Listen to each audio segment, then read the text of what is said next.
took.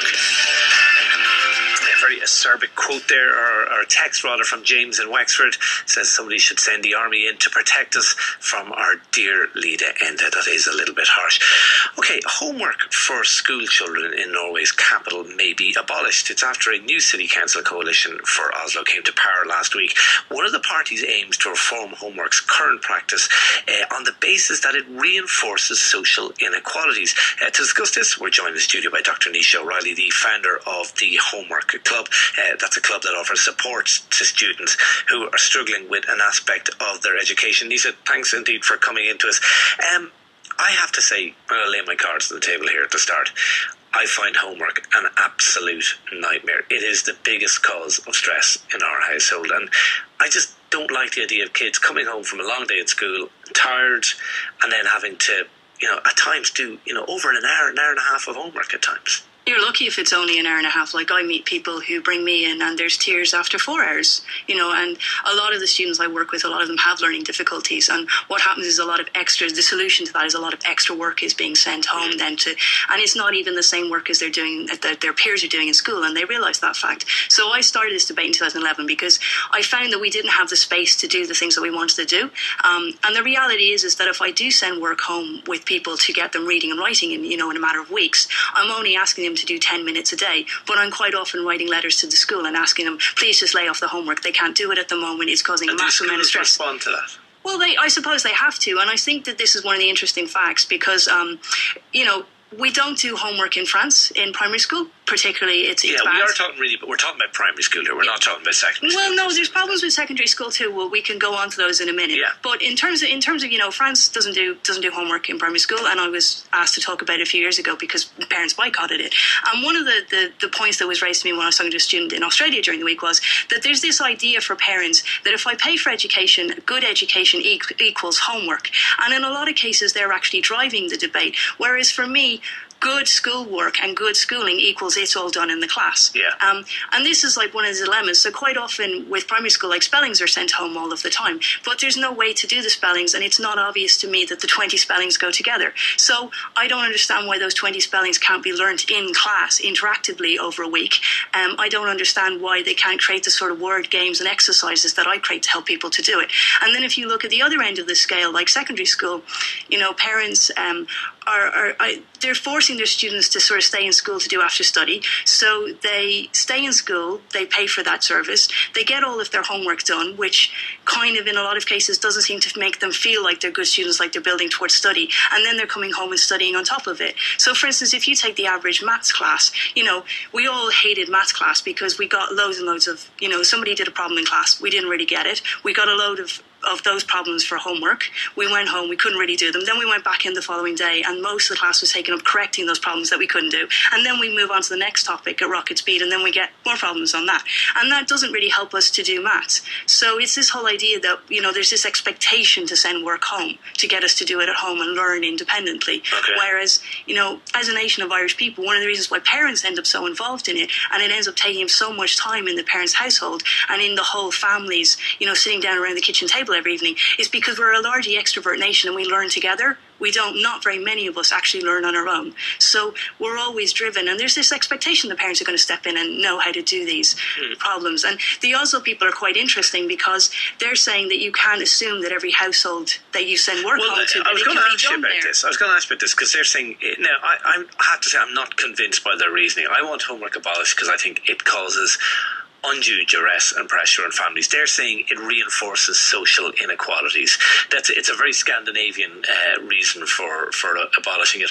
I'm not sure the fact that I'm not sure that we should penalise rather those families that actually are willing to sit down with their kids at the kitchen table. I'm not sure that's the reason for abolishing homework. Yeah, but for me, like every person that comes to me with a learning difficulty, it's hereditary, so I have to assume that people in the household can't do the material either. And that's a big reason why parents bring me in, because they can't read and write, or they can't do the Irish, or they could never do the maths, or maths was their worst subject in school and they always struggled. So you can't assume that every household that people can pick pick up the pieces. And my sort of feeling on it is that just because you send a book home, it doesn't make a house literate. And, you know, one of the big things that we're forcing to do in primary school is to send books home to read. But that doesn't instill a love of literature and a love of books, because quite often the family doesn't want to read the book. Whereas I'd rather pick a book, and I might pick a book that can be listened to on audio that the whole family can enjoy.